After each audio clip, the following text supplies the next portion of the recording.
ఏయ్ ఇంకా నీ దవ్వలేదా? ఆ మరియమ్మకి ఎందుకు ఇన్ని కొవ్వొత్తులు? పిచ్చిదానా. మేలో పరీక్షలు వస్తున్నాయిగా, అందుకోసం ఇదంతా. సరే కానీ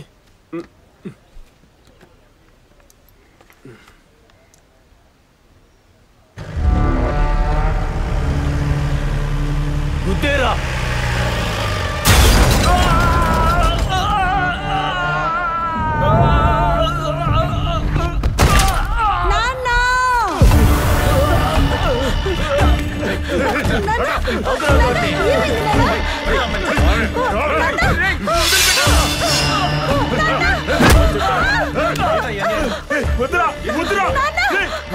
నువ్వు నీ కూతురు నాకు ఎదురుగా సాక్ష్యం చెప్తే జీవితాంతం జైల్లో పడి చస్తాననుకున్నావరా?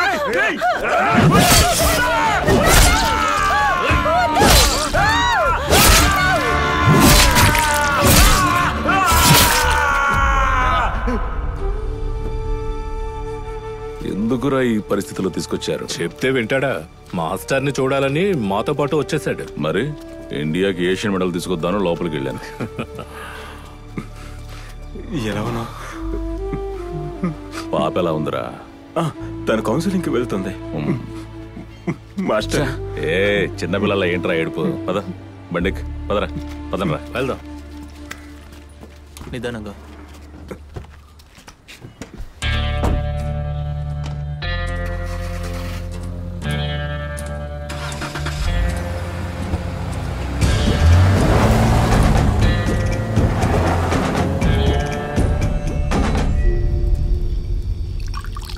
చాలరా.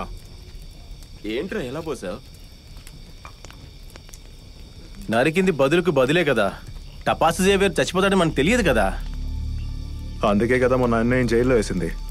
ఆ రోజే అన్నయ్య ఒప్పుకుని ఉంటే ఆ హత్య నా మీద వేసుకునేవాడిని. ఆపరా, వెళ్ళు. రే వాడిని తీసుకెళ్ళరా. లేవండ్రా. తన మీద వేసుకుంటాడంట. వదిలే మాస్టర్.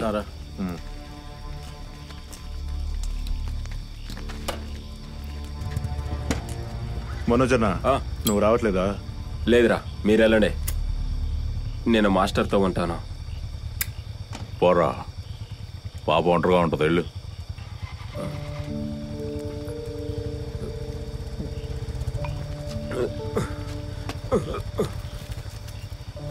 మాస్టర్, చర్చ్ నుండి ఫాదర్ మిమ్మల్ని కలవమన్నాడు రేపు.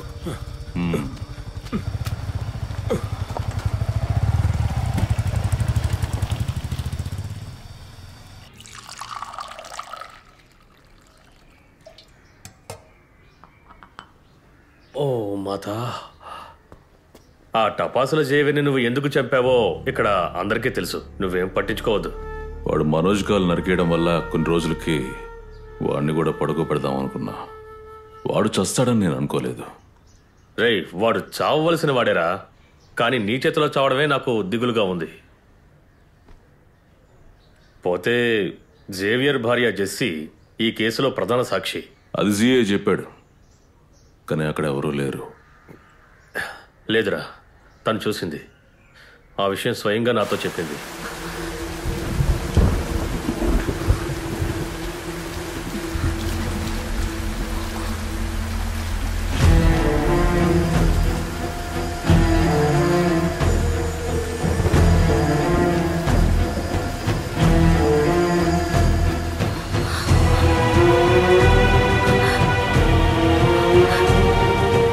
ఒకవేళ ధైర్యంగా జెస్సీ కోర్టులో చెప్పిందనుకో. ఓ, దాన్ని వకీల్ మాతో చూసుకుంటాడులే. రే, ఆయన నీ సంగతి చూసుకుంటారు, మరి వాళ్ళ సంగతి? అర్థం కాల. సరిగ్గా విషయం ఏంటో చెప్పు. చూడు, నేను జెస్సీతో మాట్లాడానురా. ఓ 10 సెంట్ల స్థలం, ఒక్క ఇల్లు తన పేరు మీద రాసిస్తే తను సాక్ష్యం మార్చి చెప్తానని చెప్తోంది. అప్పుడు నువ్వు ఈ కేసు నుంచి బయటపడొచ్చు కదా. అవన్నీ వద్దు ఫాదర్, కేసుని కేసుగా నడవనివ్వండి. రే, నువ్వు ఇలా పనికిరాని మాటలు మాట్లాడడం ఏమీ బాలేదురా. రే, వాళ్ళు కూరగాయలు ఉప్పు అమ్ముకున్నా కూడా ఇక్కడున్న నెంబర్ 1 కాలేజీలో హాస్టల్లో జాయిన్ చేసి మరీ నెంబర్ 1గా చదివించారు. అర్థమవుతుందా? ఇప్పుడు ఇంటి అద్దె, అమ్మాయికి ఫీజు, హాస్టల్ ఫీజు, మిగతా ఖర్చులు ఇవన్నీ వాళ్ళు తట్టుకోలేకపోతున్నారా? నేను ఇప్పుడు ఏం చేయాలో చెప్పండి. చెప్పడం కాదు ఆండ్రూస్, నేనేం తీసేసుకున్నాను. నువ్వు అలా చేస్తే చాలు.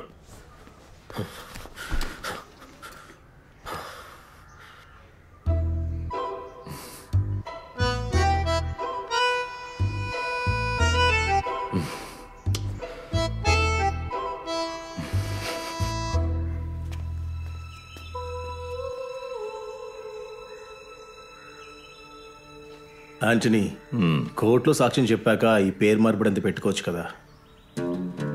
నేను చెప్పేది ఏంటంటే ఇంటిని పొలాన్ని తీసుకుని సాక్ష్యాన్ని మారుస్తే మనుషుల మనసు కదా.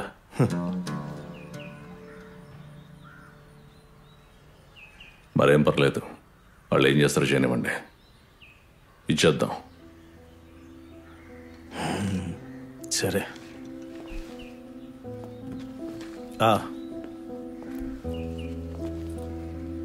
రేపు పొద్దున రిజిస్టర్ ఆఫీస్కి వచ్చేయండి. మిగతా ఫార్మాలిటీస్ అంతా అక్కడ చూసుకుందాం. సరే.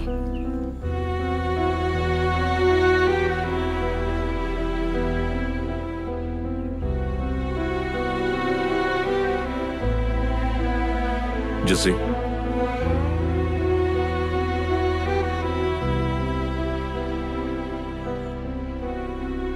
ఈ కావాలని చంపలేదు, మనోజ్ కోసం చేయాల్సి వచ్చింది.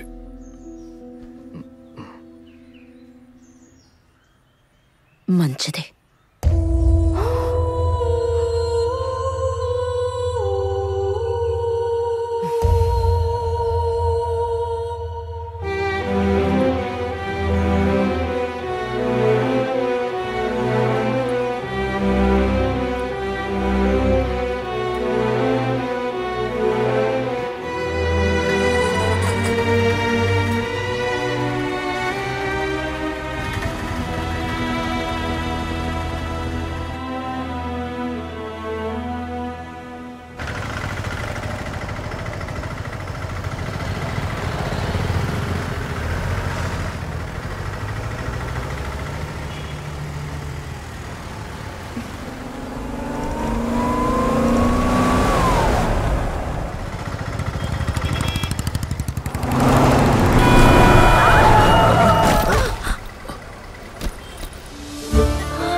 My mistake, sorry. చూసి రావచ్చుగా.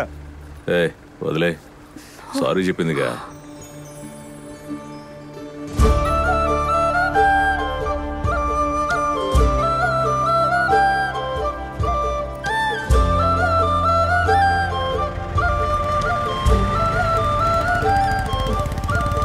అన్నా, ఈ అవరాన్ వాళ్ళ ఇల్లు ఎక్కడుంది? అవరాన్ వాళ్ళ ఇల్లమ్మా. ఏయ్ బిజు, ఇదిగో అవరానా ఇంటికంట. రండి.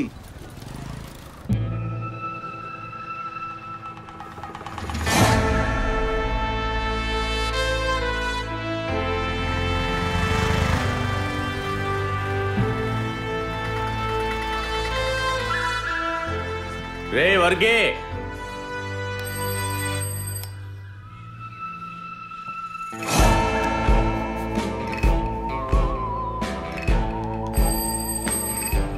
ఎవర్రాది?